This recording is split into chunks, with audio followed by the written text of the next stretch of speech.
At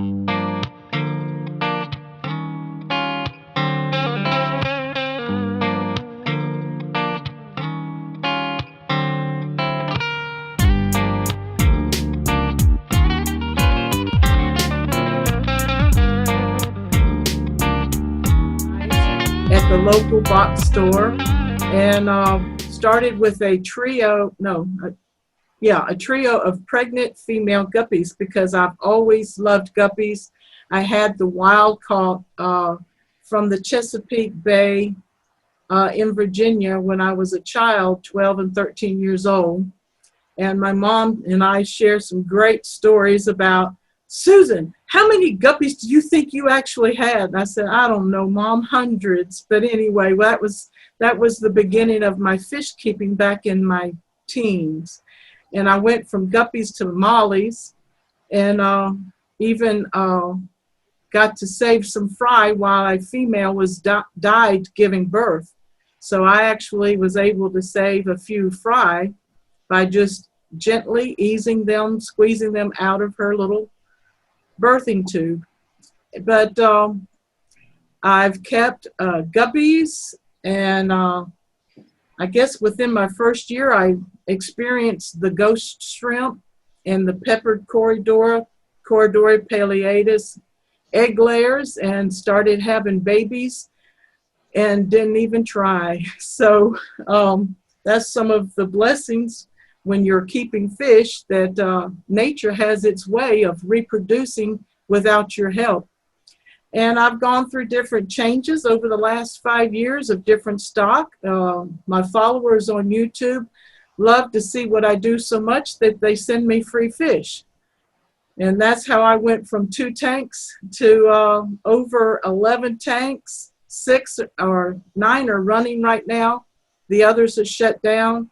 And I've put a 150-gallon stock pond on the front porch, and a 20-gallon pond and a 40-gallon pond. And this year's not been a good year, so I don't really have much but mutt guppies going on out there. I had to shut down my fish room back in June due to family issues and health issues, taking care, seeing about my mom. And also my son was on dialysis since November of last year, and I was his transportation and caregiver. And so I shut down the fish room to go to Virginia for 2 weeks and sold out most of my stock. And with Raphael and Kay, I shared with them that I went from being the freshwater guppy lady to the crustacean lady, because my self-cloning crayfish decided to reproduce almost, it felt like, at once.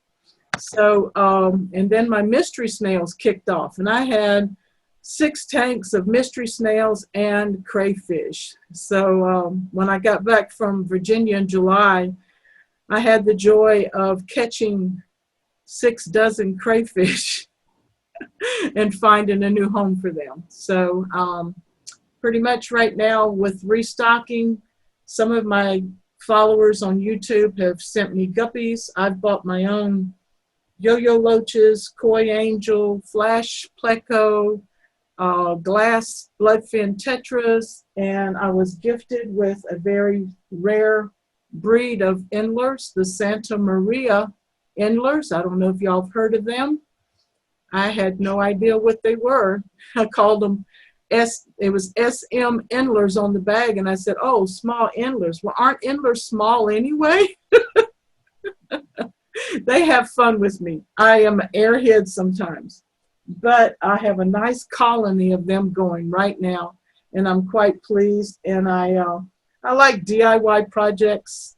I like doing anything on a budget that helps save a little bit of money and puts a little flair and uniqueness in my aquariums. So, any questions at this point? Yes, do you, excuse me, yes, do you plan on getting those guppies back? You were telling me and Ralph earlier so far as those jumbo females. I do have a few people that I can reach out to that will help get me some of those females back. And one is local here in Alabama, and then my friend in Illinois that took 10 bags of my guppies with him. Yeah, I plan on getting them pretty babies back. Yeah, because it sounds like it's a very special breed. It was a mistake. I was raising them outside in the tubs, and when transferring some grass over into one of the tubs with my half moon mosaics, and no, actually the tub was my blue-green Moscows, and a fry from the half moon Moscows got in there, grew up to be a male, messed up all of my blue-green Moscows. But I have these giant guppies. They call them super guppies. And I have video on my channel. You can search my guppy link playlist and look at some of those crazy mistakes of nature. Yeah. But thank you. Anyone else?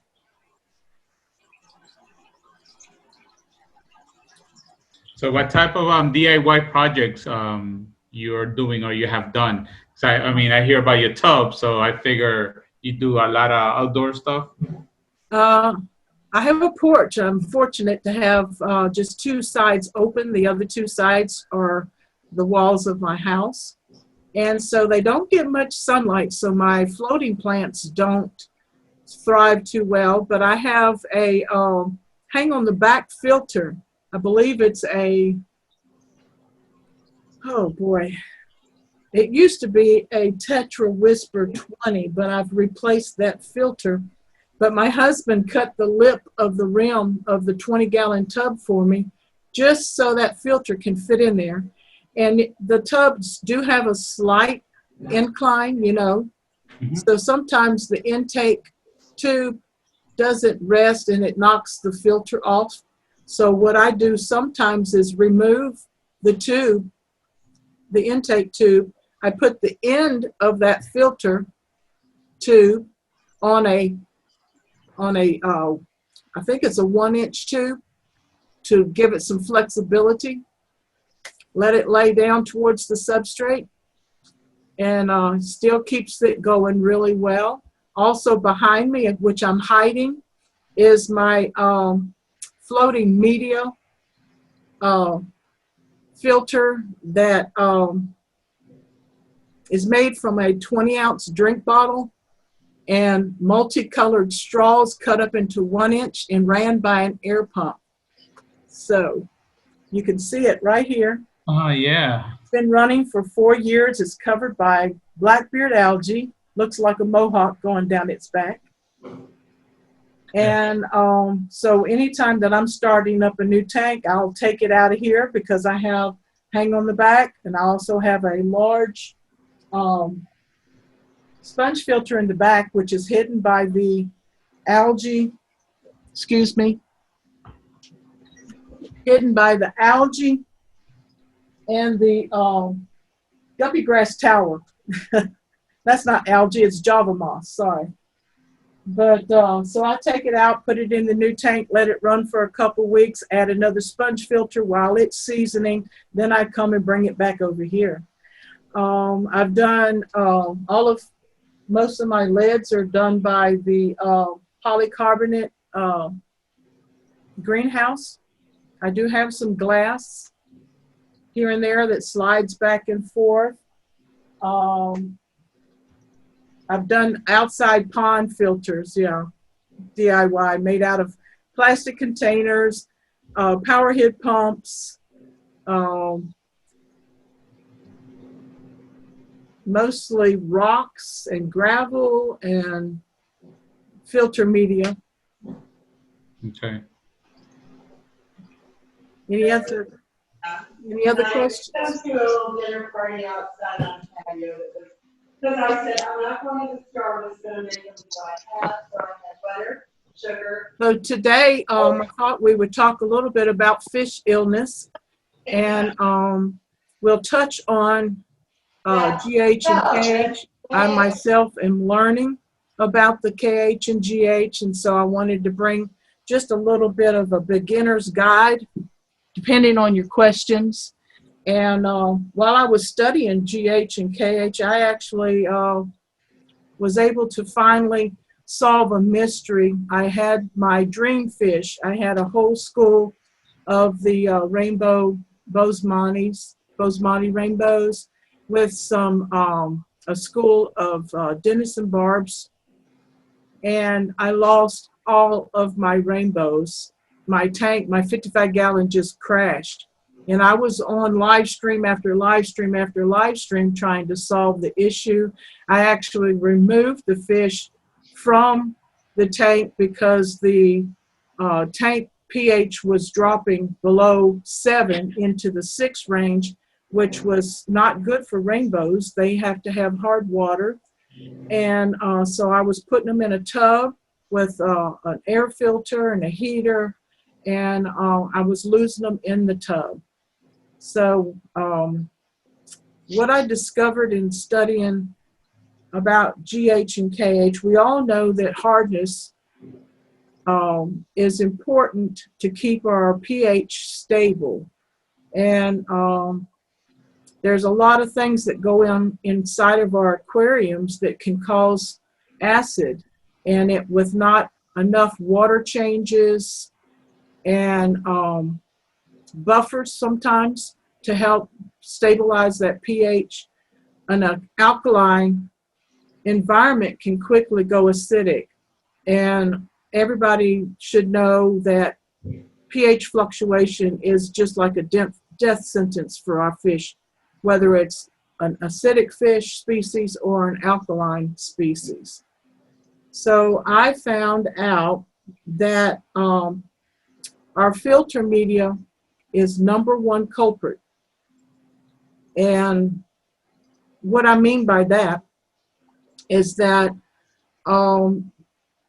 as we get older in the hobby, we either get lazier or we listen to the wrong people telling us, oh, you don't have to change that filter media every month. So I got in the habit myself of not changing that filter media because I had the old Whisper, filter media. It says after 30 days, the carbon can start putting poisons back into the aquarium water. And we're all like, oh, no, it doesn't really do that. Yes, it does.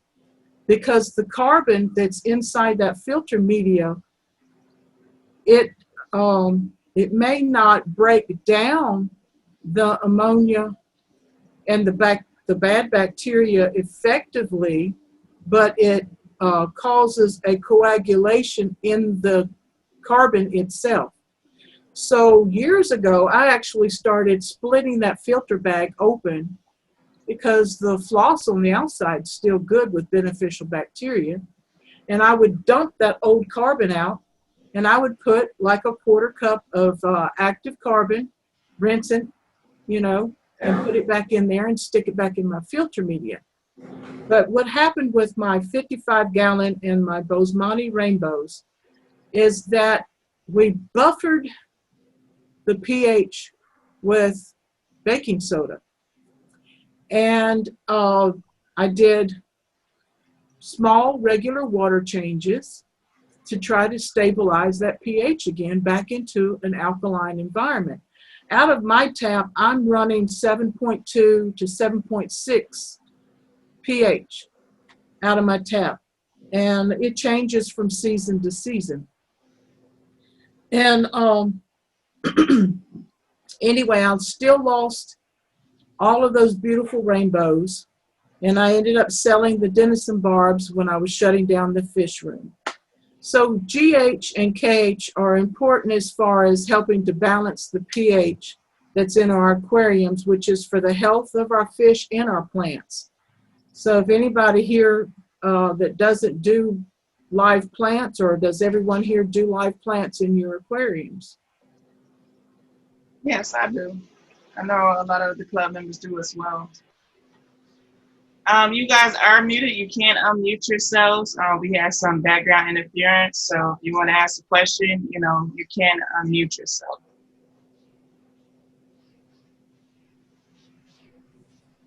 Well, you want to move on from the GH and KH? I have a question though. I was looking into having kind of a carbon filter for. I mean, a friend advised me that he's using one of those for RVs to filter the water for the, and he told me that it might lower the TDS or something because the fish are doing good there, and they're those were low TDS fish. And I was thinking on having kind of I Googled it and I found ultra. I think it is ultra filtering, or it's not nano filtering. It's ultra. That is a little bit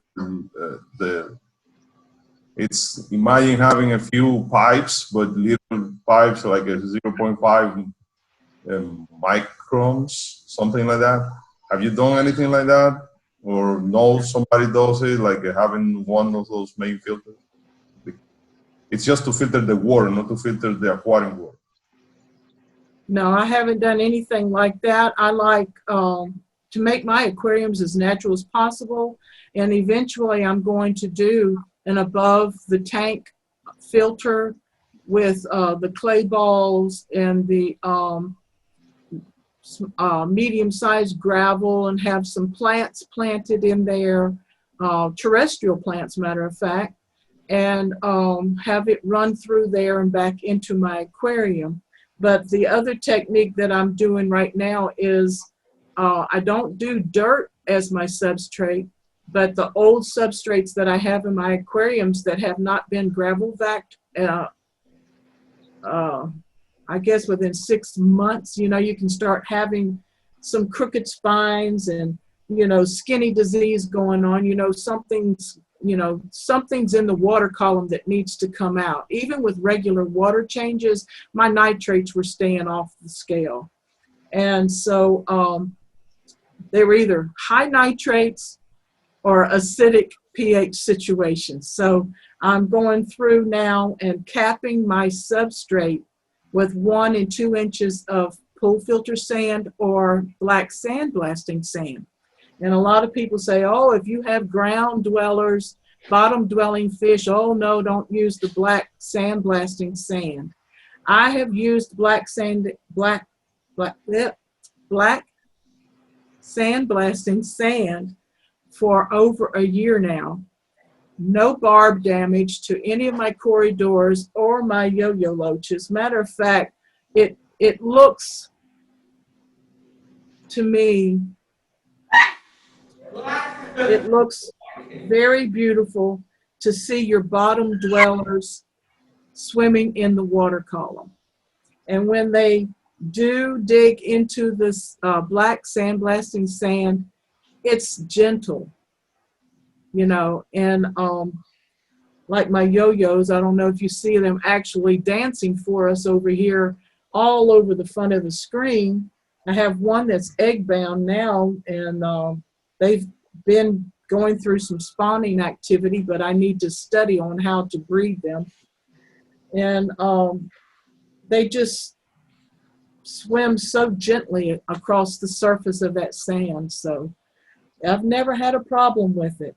And so immediately, if you don't know about capping your old substrate, it keeps the anaerobic and aerobic bacteria pockets from getting into the water column, which can cause your fish to get sick.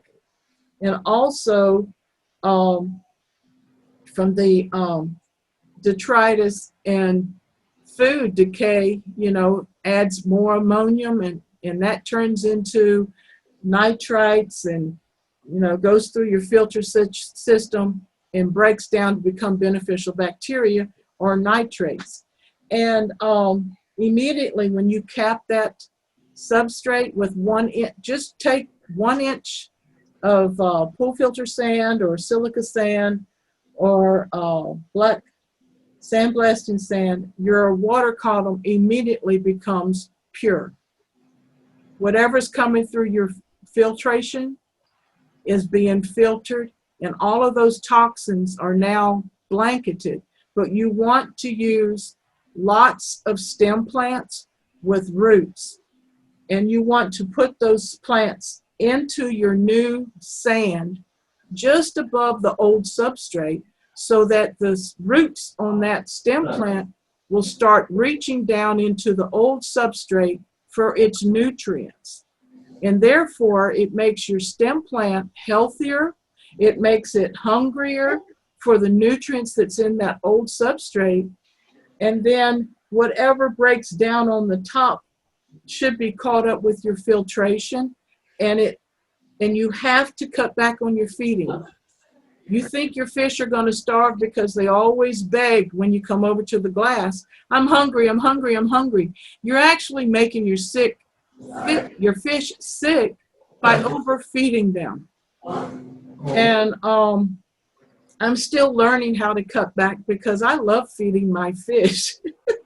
So I'm starting to use fingertips and measuring spoons. And you really want to cut back to 1/10 of what you normally were feeding, unless you have large cichlids that require live food or large quantities of feeding like krill and frozen food sources that you need to feed them with. You just want to feed them according to what they can eat in one setting, because whatever's left over, they're just going to graze the substrate. So I know I went on a long leg right there, so if y'all need to reel me back in and ask any questions. How often do you feed in a day? I will feed them now that the capping is 6 weeks old. But the first week, I went 3 or 4 days before I fed them. And when I fed them half of what I normally feed them. Like I might put a tablespoon of flakes in the 55 because I have fast flowing water. I have a pleco, I have snails, and I have those tetras. So I might put, did I say a tablespoon? A teaspoon of flakes in there. And it scattered the food everywhere. But for about 3 days, you watch your aquarium. If there's still food on the bottom of the aquarium, you know you just overfed, because even your filtration's not picking it up. So you have to observe and adjust accordingly. You don't want any leftover foods, and it's better for them to come up hungry than to get bloated, and then their osmoregulation system gets out of whack because the water column's got too much ammonia and nitrates in it, and it's time for a water change after a heavy feeding like that. So right now I still feed them daily, but they just get pinches. And I watch them while I'm feeding them. Matter of fact, if you want to see some feedings this morning, I'll be glad to show you some of it. And just whatever else is next.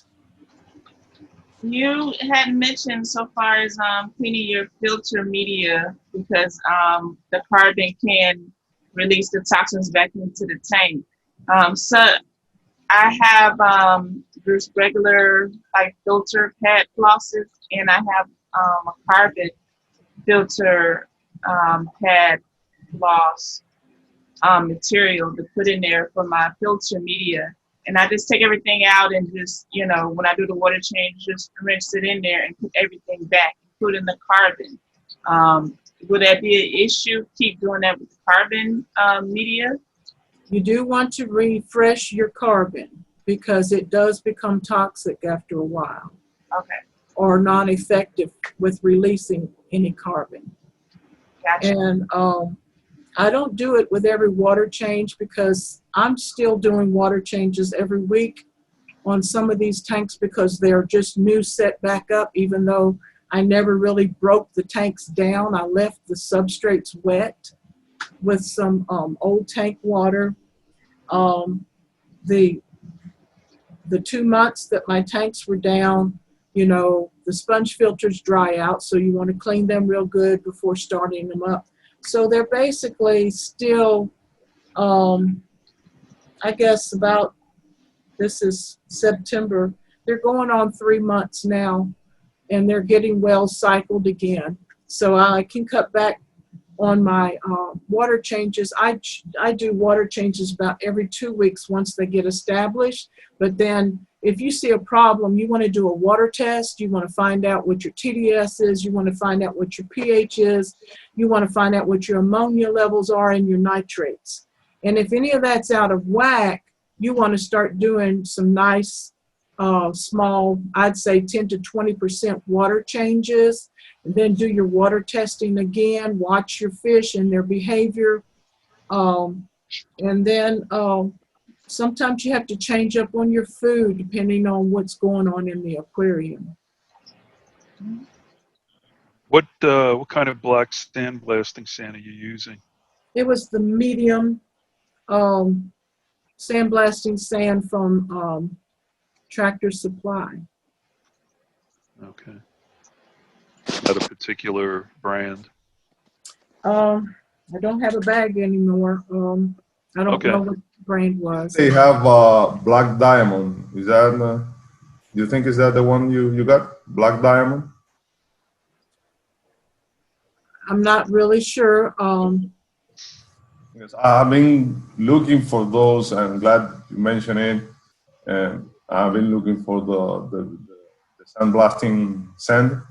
Yeah, you could probably, I'm sorry to No, put you to work, but probably Google Tractor Supply on the web to see what brand they're carrying.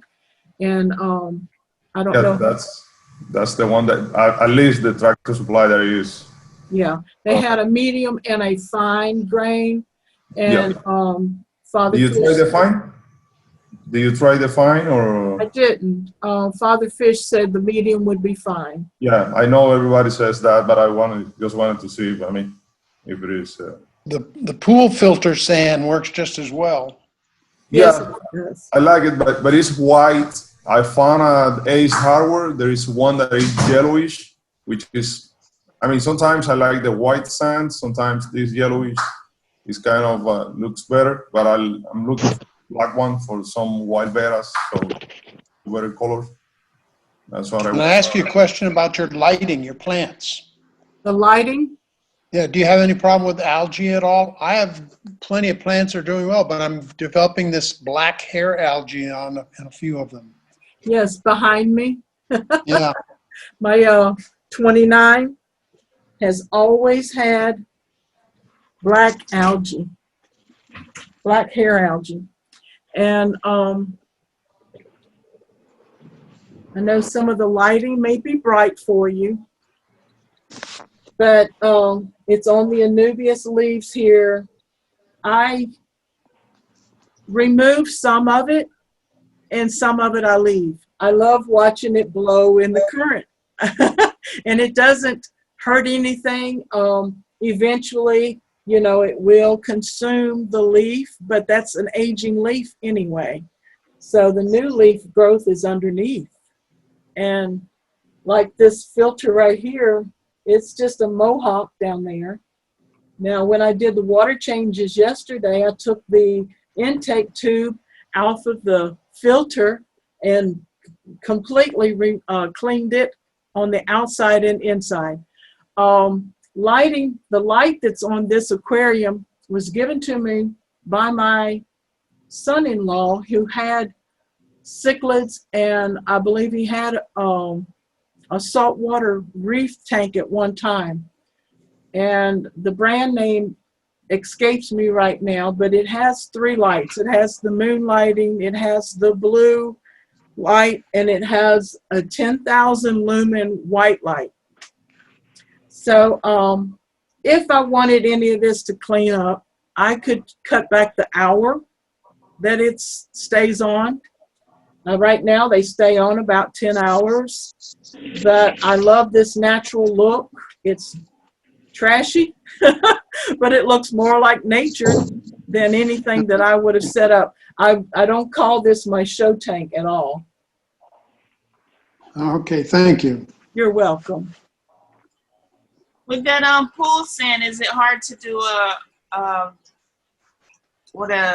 gravel vac? We don't touch our substrates. No. We do not. When we cap our dirt or cap our gravel or cap our sand with sand, we do not gravel vac. We put plants in there, and we let the plants do their work with their root systems and your filter, hang on back filters, sponge filters, and you do not overfeed. So you have no need to gravel vac. So you're just doing water topsoil?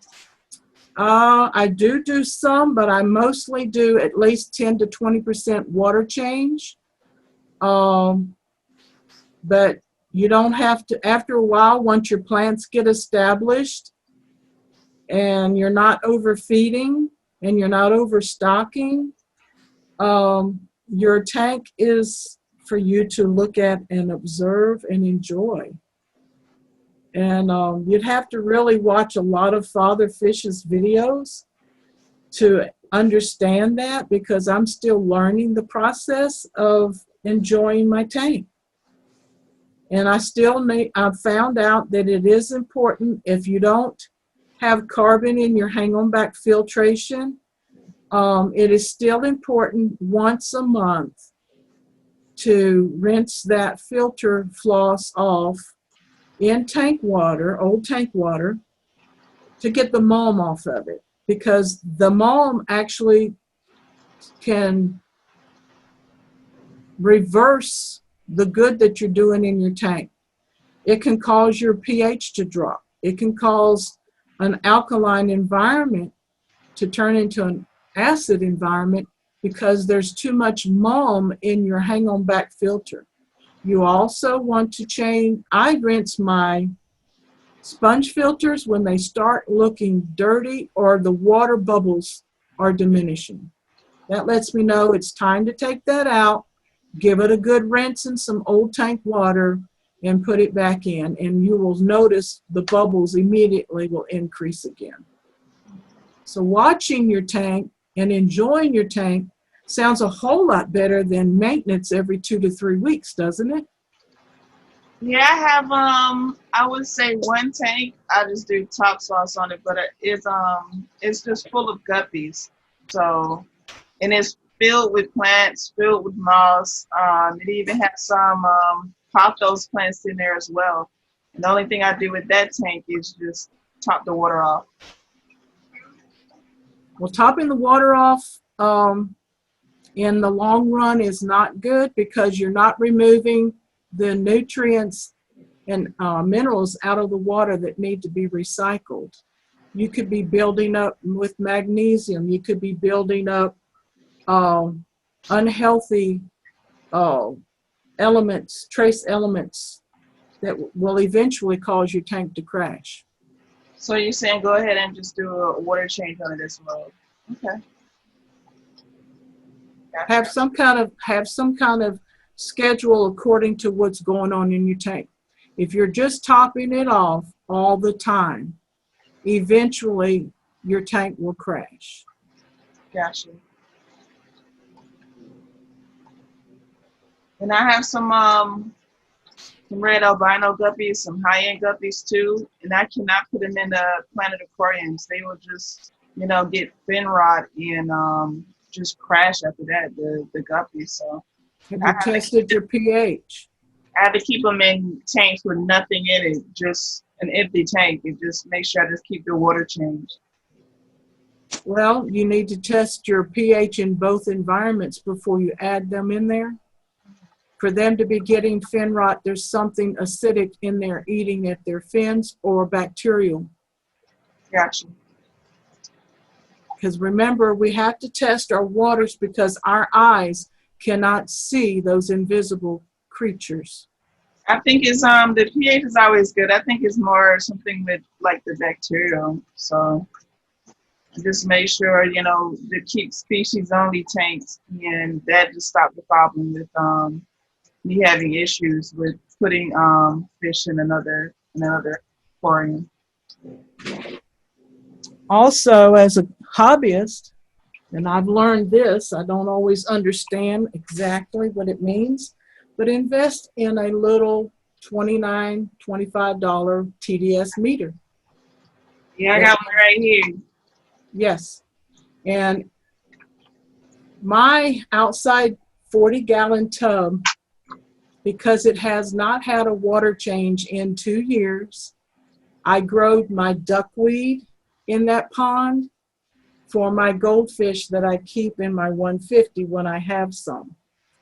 It is near 800 TDS. And somebody actually complimented me on my last live stream. Congratulations on 800 TDS. And I'm like, why is that good? TDS is nothing but total dissolved solids within that water column. That water column, that tub, let's see, that 40-gallon has no substrate. It has 2 DIY filters in it with one 960 is it gallons per minute GPM power head pump in it, and the other one is a 480, and these are old school pumps. I mean, they've got to be 20 plus years old, and they're still going. And I have a potted clay pot with the peace lily plant in it and some water wisteria planted in gravel and ram's horn snails. That's all that's in there. And I don't, to this day, I still don't know why he was complimenting me on 799 TDS, because when I go from the betta to this tank might be 150 to 200 TDS. And it's been established with a 1-inch gravel substrate. I've added 2 inches of pool filter sand. And the reason the color is different, if you can tell the difference, the first layer of sand is darker than the top layer of sand, because the first layer of sand is next to the old substrate, which was not gravel backed for over a year.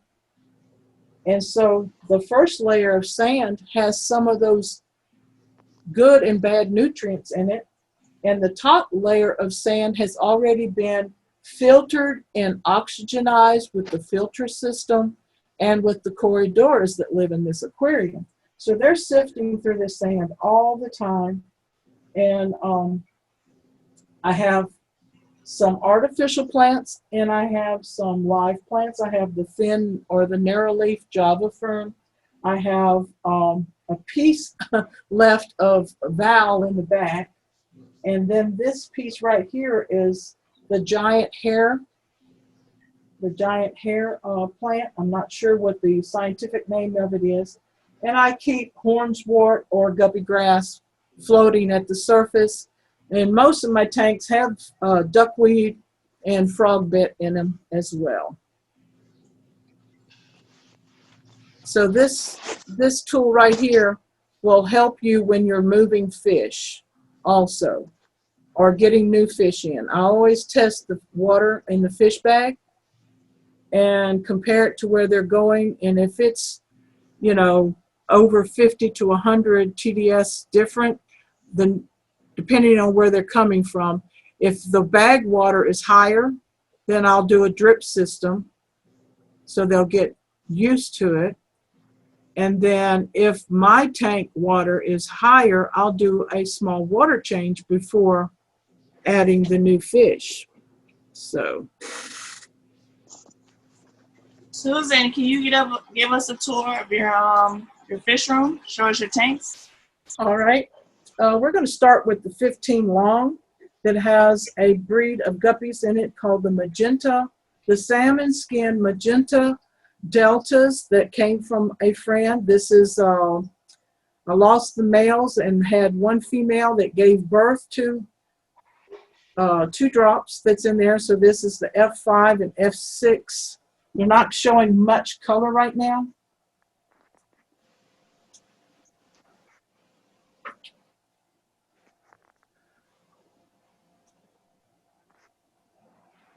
that I set this tank up.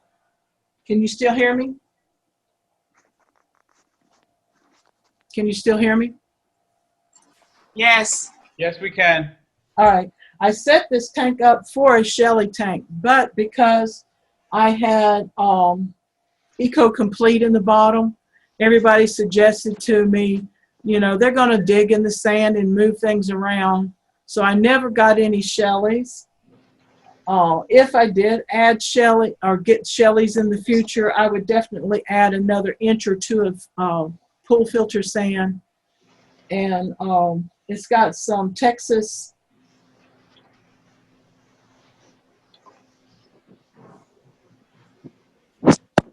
It has a Texas Holy Rock in the middle, and crushed coral on top of the sand to add hardness. And another thing about GH and KH you may know or may not know is that the carbonate and calcium is not released from your crushed coral